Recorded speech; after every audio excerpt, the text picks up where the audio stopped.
Now, if you've been following me for a few years, we're late to this conversation this year. And I've been trying to keep it a secret because I thought something would happen sooner and I'd be able to hit you all with a big surprise. But I've decided today I'm just going to tell you. We are trying to move. My house is for sale. We've identified a house that we like, and it has room for a much, much bigger aviary. So what I was hoping is that I'd get my birds in a breeding condition. This house would sell. We'd buy the new house, build the aviary, and then immediately put the birds in and the nest boxes. That hasn't worked out. I don't know what's going on with the housing market. This is not a real estate channel, but for what we're talking about today, I have decided that for better or for worse, I'm going to let my birds start breeding. So let's talk about nest boxes.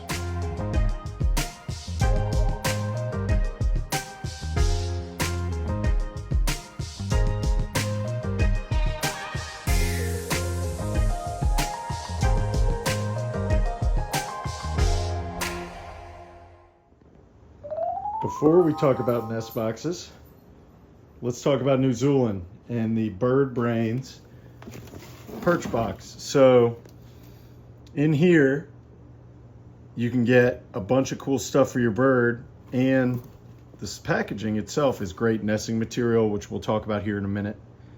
And you can also, as an add-on, get nests. Now, obviously some of these nests I've had for a while, some are new. So these two, or this one at least, and that one are preview nest boxes. Those are new from New Zealand. And then so is this cool nest, that cool nest, that one. And they have a wide variety on the website. So they don't pay me per se, but they do send me stuff like nest boxes to try out and nesting material of various kinds. If you use code BIRDBRAINS, you get 10% off your order, and you help me stay sponsored, which helps me keep giving you content. So use code BIRDBRAINS, get 10% off. Now, nest boxes. I've done previous videos about nest box choices for finches, and obviously I keep some hookbills too. This is a cockatiel nest box. These two will be for budgies. This will be for borks, and some of these bigger ones are for borks too. So go ahead, scroll through my channel, check it out. Some of these I've built. This mason jar nest box I invented. This kind right here. We have some new ones this year and some old ones that are going back in service. And then we have all these other types. So I'm not going to go in super in depth in this video about which nest box is best. If you can tell from looking at this, the answer is not one size fits all. It comes down to not just the species, but the individual bird and what they like. Now, you've probably noticed that I've numbered all my nest boxes. So we go from 1 to 90. And you might be thinking, Jay, you don't have 180 birds. That's right. It is a good rule of thumb to provide more nest boxes than you have birds. Keeps them from fighting, reduces territorial aggression, gives them their choice of nest box, and everybody's happy. So a good rule of thumb to follow is for however many pairs you have, you want 2 to 2.5 nest boxes. So for instance, if you had 4 pairs, you'd want 8 to 12 nest boxes. Now, I have a few more pairs than that, hence 90 nest boxes. And when you're keeping records and keeping track of who came from where and who's who, one of the easiest ways to do that is to number the nest box. That way you can keep track of when they hatch, when the eggs were laid, if the eggs are fertile, etc. Now, there is a little bit of science to nest box placement, which ones go where. So for the next part of the video, that's what we'll be discussing. All right, got all the nest boxes moved out here. Big old pile. So we've got to get all these into here. And they're all going to get in there. So the only thing to think about when you're putting them in is if you have some that you want to go in specific places, like for instance, obviously the cockatiel box is going to go in with the cockatiels. That's something to consider. But beyond that, the order doesn't super matter. I've always wanted to have a stack of these kind of all clustered together. So I think in that back left corner is where I'm going to create that. And now that I have enough mason jars to do it, I think that's what I'll do first. I'm going to have 5 or 6 clustered together in that back left corner around that fake greenery. So we'll start with that. Okay, I've got the mason jar. Got 5 of them in this corner. If you're wondering how I attach them,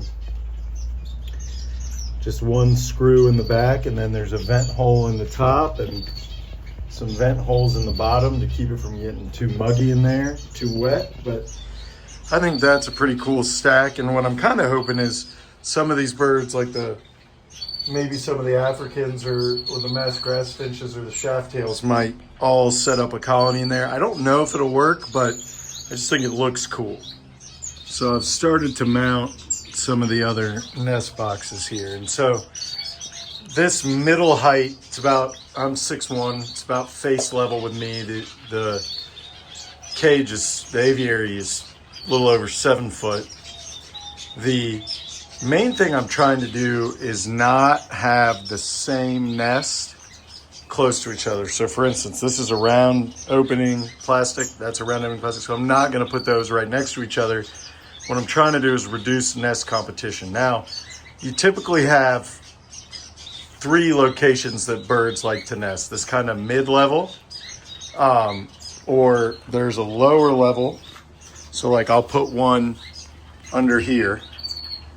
And then there are the really high nesters. So in a couple of the corners, and then from some of these hooks that have perches on them now, I'll hang the high nests. And different species like that.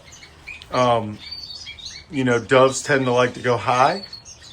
A lot of birds like this middle height, and then like the masked grass finches tend to prefer the lower ones, but they'll also use that. And then some species like your zebras and societies and your spice finches are agnostic. They don't care. They'll go any height. So it's a indicator you can't get till you actually put the nest box in, but you know your birds are in breeding condition when, even though you're in here making noise using power tools and stuff, they're all inspecting the nests.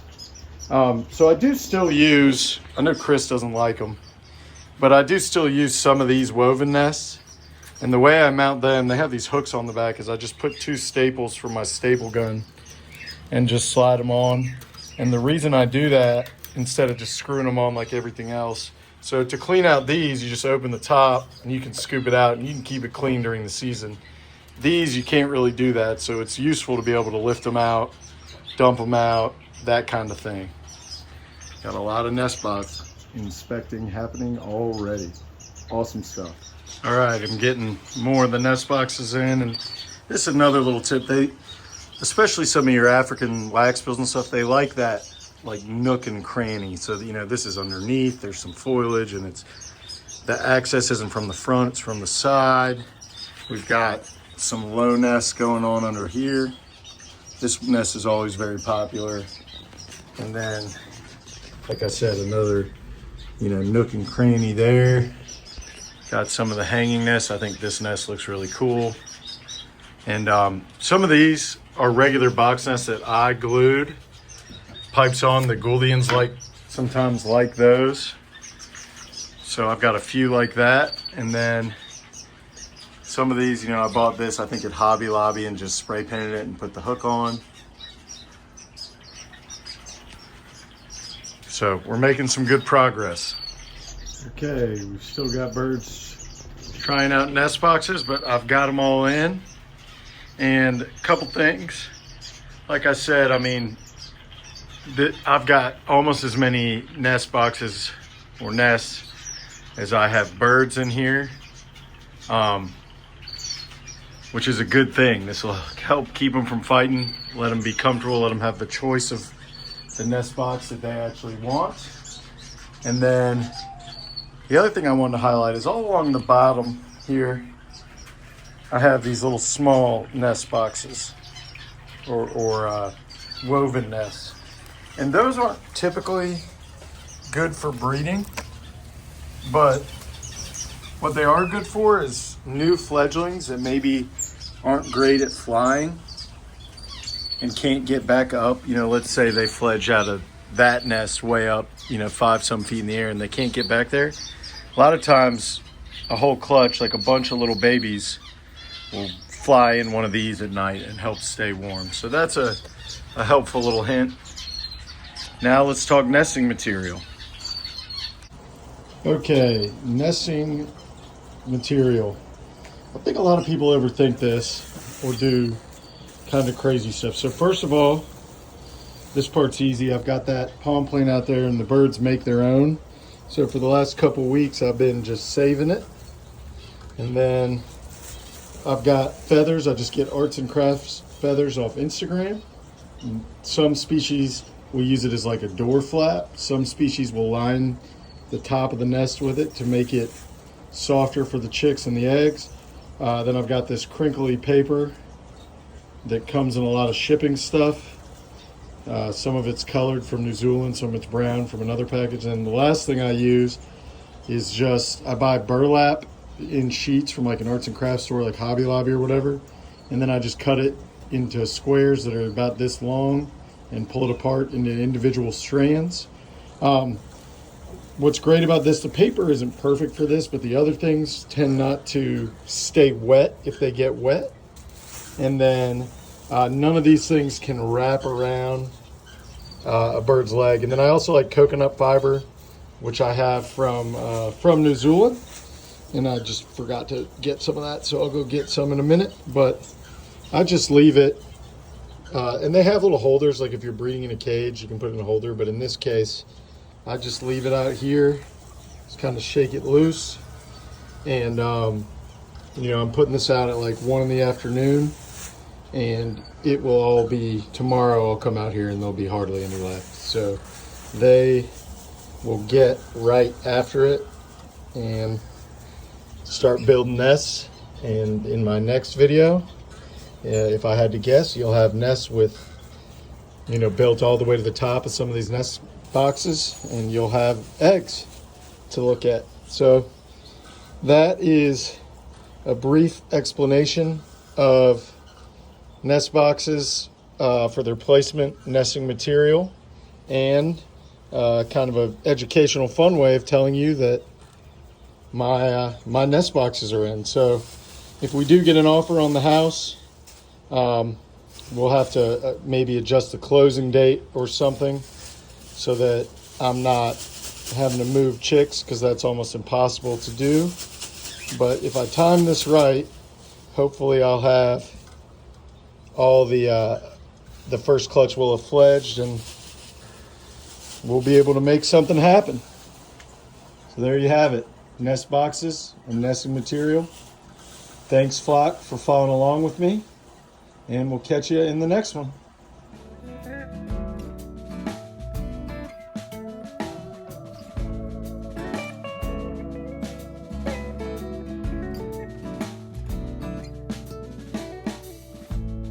Birds in the sky keeping me down. They won't let me inside of their town.